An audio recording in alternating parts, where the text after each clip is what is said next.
এই সময় কম, শুরু করো। Guys welcome to my new blog Deepika family. আবার একটি নতুন সকাল, অনেকদিন তো কথা হয়নি, তারপর আজকে আবার শুরু করলাম। এই যে সোসাইটিটা, এটা এর আগেও হয়তো আমি একবার দেখিয়েছি ব্লগে আপনাদেরকে। ভাবলাম রান্নাও বসিয়ে দিই, তো এইসব কাটাকুটি করে রেখেছি রান্নার জন্য। এখনো শুরু করতে পারিনি কিছু, স্নান টান করে তারপরে আপনাদের সাথে শেয়ার করব রান্না করা। এখনও পুজো ব্রেকফাস্ট কিছুই করা হয়নি। এই ওয়েদার খারাপ থাকলে হয়তো বৃষ্টি হয়েছে, বললাম বৃষ্টি ভালো লাগে, বাট সবসময় বৃষ্টি হলেও কিছু কিছু সময় ভালো লাগে না, তো তার জন্যই ভালো লাগছে না মন মেজাজগুলো। समझ रहे हो ना। আর আমার ছেলেকে দেখুন না, যেখানে পাচ্ছে যেটা পাচ্ছে সেখানে এসব গাড়ি টাড়ি রেখে দিচ্ছে, কোনো কিছুই ঠিক করছে না। তার মধ্যেই দেখুন এসির আউটডোরটা, এগুলো নোংরা হয়ে গেছে না, দেখুন প্রতিদিনই ওই পাখিগুলো আছে যেগুলো ময়না পাখি, যাদেরকে পরিচিত ভাষায় আমরা শালিক পাখি বলে থাকি, ওদেরকে ডেলি খাবার দিয়ে থাকি। তো এই বৃষ্টি এগুলোতে পড়ে সব কালো কালো হয়ে গেছে। আর এই যে দেখুন outdoor, hello hello hello hello hello hello hello hello hello এইখানে সবাই বেবিগুলো আছে, 3টে বেবি হচ্ছে।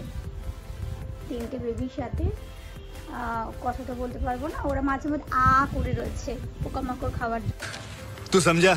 हाँ नहीं तू समझा नहीं জন্য। আর আমি হ্যালো হ্যালো বললেও তাকায়, এখন হয়তো মুড অফ, আমাকে ভয় পাচ্ছে হয়তো সেজন্য। আর এই যে দেখুন, স্নান করে নিজেকে দেখবো কি আমার অবস্থা এটা, এখনো স্নান টান করিনি।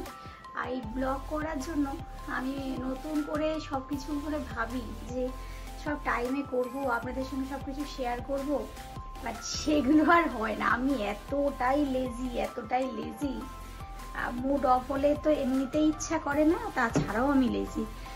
আর সেজন্যই আপনাদের সঙ্গে টাইম থাকতে সাথে করে লেজিনেসটা কাটে, তার জন্যই ভেবেছিলাম যে ব্লগ চ্যানেলটা শুরু করব। আর আপনাদের সঙ্গে ডেলিকার কিছু না কিছু কথা যদি আমি শেয়ার করি, তাতে করে আমিও ব্যস্ত হয়ে পড়বো, তাহলে কি হবে যে আমার লেজিনেসটাও কেটে যাবে, আর আপনাদের সাথে কথাও বলা হয়ে যাবে, আর আমার সমস্ত কাজগুলোও হয়ে যাবে।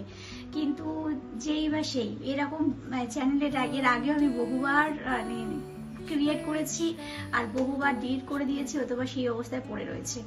তো আবার নতুন করে শুরু করেছি, জানি না এটা আবার কতদিন আমি করতে পারবো। আপনারা যদি ভালোবেসে আমার সাথে একটু থাকেন, আমাকে একটু সাপোর্ট করেন, দেখেন, তাহলে আমার ভালো লাগবে আপনাদের সাথে কথা শেয়ার করতে বা আপনাদের জন্য কিছু ভিডিও বানাতে। এবার আপনারাও যদি কেউ না দেখেন বা পছন্দ না করেন বা আমাকে একটু এনকারেজ না করেন, তাতে করে আমার মতন এই মানুষেরা মানে এই বিছানাতেই দেখছেন না, এই বিছানাতে এখনই আমি যদি চলে যাই, ব্যাস বিছানাতেই পড়ে থাকবো সারাদিন, ওঠার মতন আর কিছু হবে না, কোনো কাজ বাজ করতে আমার আর ইচ্ছা করবে না। তো সেজন্য যারা যারা আমার ভিডিও দেখতে পাচ্ছেন বা যাদের কাছে আমার ভিডিও গিয়ে পৌঁছাচ্ছে, তারা যদি আমাকে একটু এনকারেজ করেন, একটু ভালোবাসা দেন, একটু লাইক সাবস্ক্রাইব করেন, তাহলে আমারও একটুখানি মোটিভেট লাগে আর নিজেরও ভালো লাগবে যে না, ওরা আমার সবাই সাপোর্টে আছে, সবাই আমাকে ডেলি দেখছে, তো আমাকে ডেলি রেডি হতে হবে, নিজের কাজগুলো কমপ্লিট করতে হবে। তো সেই জন্য যদি একটু সাথে থাকেন খুব ভালো লাগবে। Thank you for watching, thank you সবাইকে আরও একবার আমার সঙ্গে এতক্ষণ টাইম দেবার জন্য।